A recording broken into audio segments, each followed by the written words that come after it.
জয় শ্রীকৃষ্ণ। রাধে রাধে বন্ধুরা, আজকের ভিডিওটি রয়েছে 31শে জুলাই বুধবার। আমরা সবাই কামিকা একাদশী ব্রত পালন করেছি। এর পরের একাদশী কি রয়েছে, কবে ব্রত পালন করতে হবে এবং ব্রত পালনের সঠিক সময় কবে, অবশ্যই ভক্তি ভালোবাসা শ্রদ্ধা দিয়ে অবশ্যই জানবেন। এই একাদশীর মাহাত্ম্য কথাটি কি, এই একাদশী পালনের সঠিক নিয়মাবলী বিধি কি, আজ চলুন সব কিছু বিস্তারিতভাবে আলোচনা করব।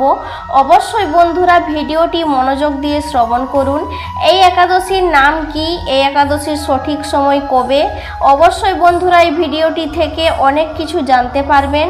আমরা সকলেই জানি যে একাদশী একটি চন্দ্র তিথি, চাঁদের শুক্ল ও কৃষ্ণপক্ষের একাদশী তিথি হিন্দু ধর্ম মত অনুসারে পুণ্যতিথি হিসেবে বিবেচিত হয়।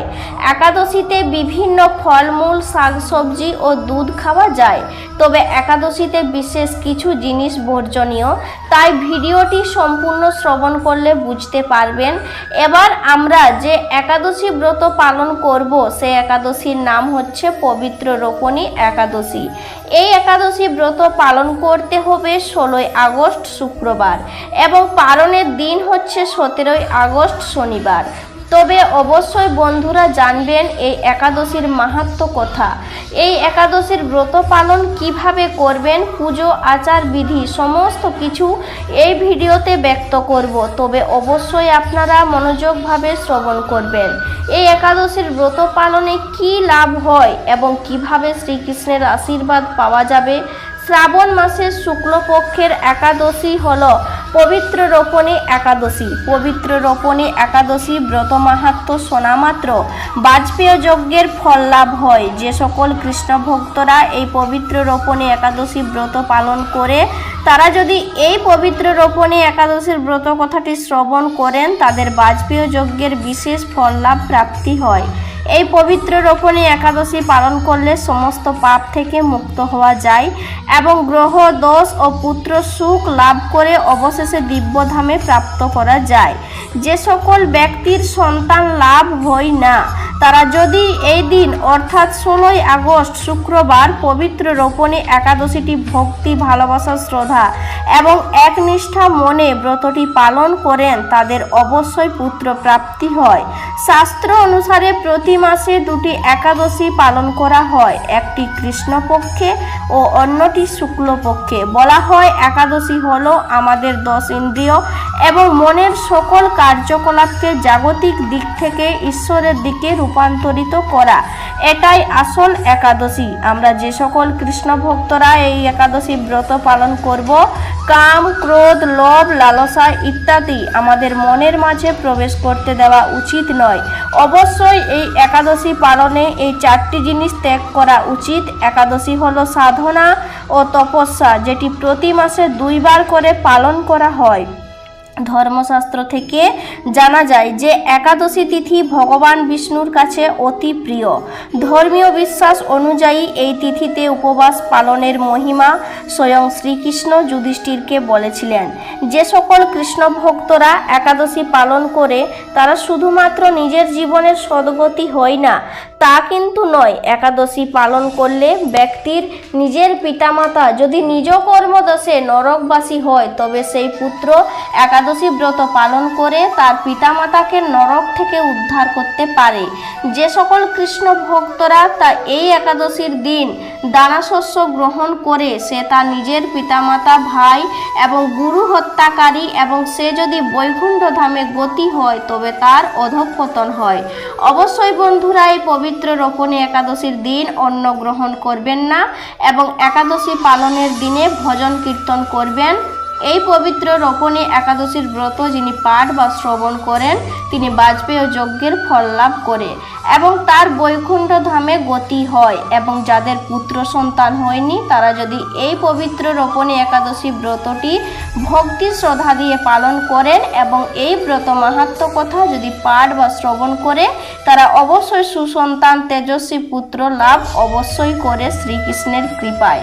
পবিত্র রোপণী একাদশী ব্রত মাহাত্ম্য কথা শ্রাবণ মাসের শুক্লপক্ষের পবিত্র রোপণী একাদশী ব্রত মাহাত্ম্য ভবিষ্যৎ পুরাণে বর্ণিত রয়েছে। একদিন মহারাজ যুধিষ্ঠির ভগবান শ্রীকৃষ্ণকে জিজ্ঞাসা করলেন, হে মধুসূদন, শ্রাবণ মাসের শুক্লপক্ষের একাদশীর নাম কি? এই ব্রতের মাহাত্ম্য কি? ব্রত পালন বিধি কি? তা কৃপা করে আমাকে বলুন, আমি তা শ্রবণ করতে ব্যাকুল রয়েছি। তখন শ্রীকৃষ্ণ মহারাজ যুধিষ্ঠিরকে বলতে শুরু করলেন, হে রাজন, এখন আমি সেই পবিত্র রোপণী একাদশীর ব্রত মাহাত্ম্য বর্ণনা করছি। মনোযোগ দিয়ে তা শ্রবণ করুন, যা শোনা মাত্রই বাজপেয় যজ্ঞের ফল লাভ হয়। প্রাচীনকালে দাপর যুগের শুরুতে মহিজিৎ নামে এক বিখ্যাত রাজা ছিলেন। তিনি এক নগরে রাজত্ব করতেন, কিন্তু দুঃখের বিষয় এই যে তার মনে বিন্দুমাত্র সুখ শান্তি ছিল না, কারণ তিনি ছিলেন নিঃসন্তান, অপুত্রক। পুত্রহীনদের ইহলোকেও শান্তি নেই, পরলোকেও শান্তি নেই। এইরূপ চিন্তা করতে করতে বহুদিন কেটে গেল, কিন্তু তবুও পুত্র মুখ দর্শনে রাজা বঞ্চিত রইলেন। নিজেকে অনেক দুর্ভাগা মনে করে চিন্তাগ্রস্ত হলেন। প্রজাদের সামনে গিয়ে বলতে লাগলেন, হে প্রজাবৃন্দ, তোমরা শোনো, আমি এই জন্মে তো কোনো পাপ কাজ করিনি, অন্যায়ভাবে রাজকোষ বৃদ্ধি করিনি, ব্রাহ্মণ ও দেবতাদের সম্পদ কখনো গ্রহণ করিনি। অপুরন্ত প্রজাদের আমি পুত্রের রূপে পালন করেছি, ধর্ম অনুযায়ী পৃথিবী শাসন করেছি, দুষ্টদের শাস্তি দিয়েছি, স্বজন ব্যক্তিদের যথাযোগ্য সম্মান করতে কখনো অবহেলা করিনি। তাই হে ব্রাহ্মণগণ, এই প্রকার ধর্মপথ অবলম্বন করা সত্ত্বেও কেন আমার পুত্র লাভ হলো না, তা আপনারা কৃপা করে অনুসন্ধান করুন। রাজার এই প্রকার কাতর উক্তি শুনে ভক্ত পুরোহিতরা রাজার মঙ্গলের জন্য গভীর বনে গিয়ে ঋষিদের খোঁজ করতে লাগলেন। বনের সকল আশ্রম দেখতে দেখতে তারা এক মুনির সন্ধান পেলেন। তিনি দীর্ঘ আয়ু, নীরোগ ও নিরাহারে ঘোর তপস্যায় মগ্ন ছিলেন। তিনি সর্বশাস্ত্রতে মহাবিদ ছিলেন। মহামুনি লোমশ নামে পরিচিত। ব্রহ্মার এক কল্প অতিবাহিত হলে মুনিবরের গায়ের একটি লোম খুলে পড়ে। তার কারণেই মহামুনির নাম লোমশ মুনি। তাকে দেখে সকলেই ধন্য হলেন। তারা পরস্পর বলতে লাগলেন, বহু জন্মের সৌভাগ্যের ফলে এই ঋষিবরের দর্শন পেলাম। তারপর লোমশ মুনি জিজ্ঞাসা করলেন, কি কারণে এখানে এসেছেন বা কেনই বা এত প্রশংসা করছেন, তা স্পষ্ট করে বলুন। আপনাদের যাতে মঙ্গল হয় আমি নিশ্চয়ই তা চেষ্টা করব। ব্রাহ্মণ বললেন, হে ঋষিবর, আমরা যে উদ্দেশ্যে এখানে এসেছি আপনি তা কৃপা করে শুনুন। এই পৃথিবীতে আপনার মতো শ্রেষ্ঠ ব্যক্তি আর কোথাও নেই। মহিজিৎ নামে এক রাজা নিঃসন্তান হওয়ায় অতি কষ্টে দিন যাপন করছে। আমরা তার প্রজা, আমাদেরকে পুত্রের মতো পালন করে, কিন্তু তিনি পুত্রহীন বলে আমরা সবাই মর্মাহত। তার দুঃখ দূর করতে আমরা এই বনে প্রবেশ করেছি। হে ব্রাহ্মণ শ্রেষ্ঠ রাজা, যাতে পুত্র লাভ করে তার উপায় কৃপা করে আমাদেরকে বলুন। তাদের কথা শুনে মুনিবর ধ্যানমগ্ন হলেন, কিন্তু কিছু সময় পর রাজার পূর্বজন্মের কথা তা জানতে পারলেন। এই রাজা পূর্বজন্মে এক দরিদ্র বৈশ্য ছিলেন। একবার তিনি একটি অন্যায় কাজ করে ফেলেন। ব্যবসা করার জন্য তিনি এক গ্রাম থেকে অন্য গ্রামে যান। এক সময় জ্যৈষ্ঠ মাসের শুক্লপক্ষে দশমীর দিনে কোথাও যাবার পথে তিনি অত্যন্ত পিপাসা হয়েছিলেন। গ্রামের প্রান্তে একটি জলাশয় দেখতে পান। সেখানে জলপানের জন্য যান, কিন্তু সেখানে দেখতে পেল একটি গাভী তার বাছুরকে নিয়ে জলপান করছিল। তখন সেই রাজা তাদেরকে তাড়িয়ে দিয়ে নিজে জলপান করতে লাগলেন। এই পাপ কর্মের ফলে তিনি পুত্র সুখে বঞ্চিত রয়েছেন, কিন্তু পূর্বজন্মের কোনো পুণ্যের ফলে এই জন্মে এই রাজ্য লাভ করেছেন। হে মুনিবর, যে পুণ্য দ্বারা পাপ ক্ষয় হয় তা আপনি এমন একটি ব্রতের উপদেশ করুন যাতে তার পাপ ক্ষয় হয়ে যায় এবং তিনি যেন পুত্র সন্তান লাভ করতে পারেন। লোমশ মুনি বললেন, শ্রাবণ মাসের শুক্লপক্ষের পবিত্র রোপণী একাদশীর ব্রত যেন ভক্তি, শ্রদ্ধা, ভালোবাসা দিয়ে পালন করে।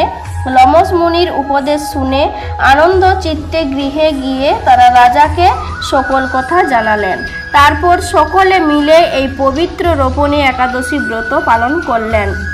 তারপর সকলে পুণ্যফল রাজাকে প্রদান করলেন। এই পুণ্য প্রভাবে তখন রাজমাতা গর্ভবতী হলেন এবং উপযুক্ত সময়ে এক তেজস্বী সুন্দর পুত্র সন্তান জন্ম দিলেন। তবে বন্ধুরা, অবশ্যই 16ই আগস্ট শুক্রবার দিন পবিত্র রোপণী বা পুত্রদা একাদশী ব্রত পালন করুন এবং বন্ধুরা অবশ্যই একাদশীর আগের দিন নিরামিষ আহার গ্রহণ করবে এবং একাদশীর দিন নির্জলা উপবাস থাকতে পারলে ভালো, না হলে সাবুর পায়েস ও সাবুর খিচুড়ি খেতে পারো। এবং বন্ধুরা, পালনের সময় হচ্ছে পরের দিন শনিবার ভোর 5টা বেজে 17 মিনিটের মধ্যে। ভোর 4টে থেকে শুরু, 5টা বেজে 17 মিনিট যেন পার হয়ে না যায়।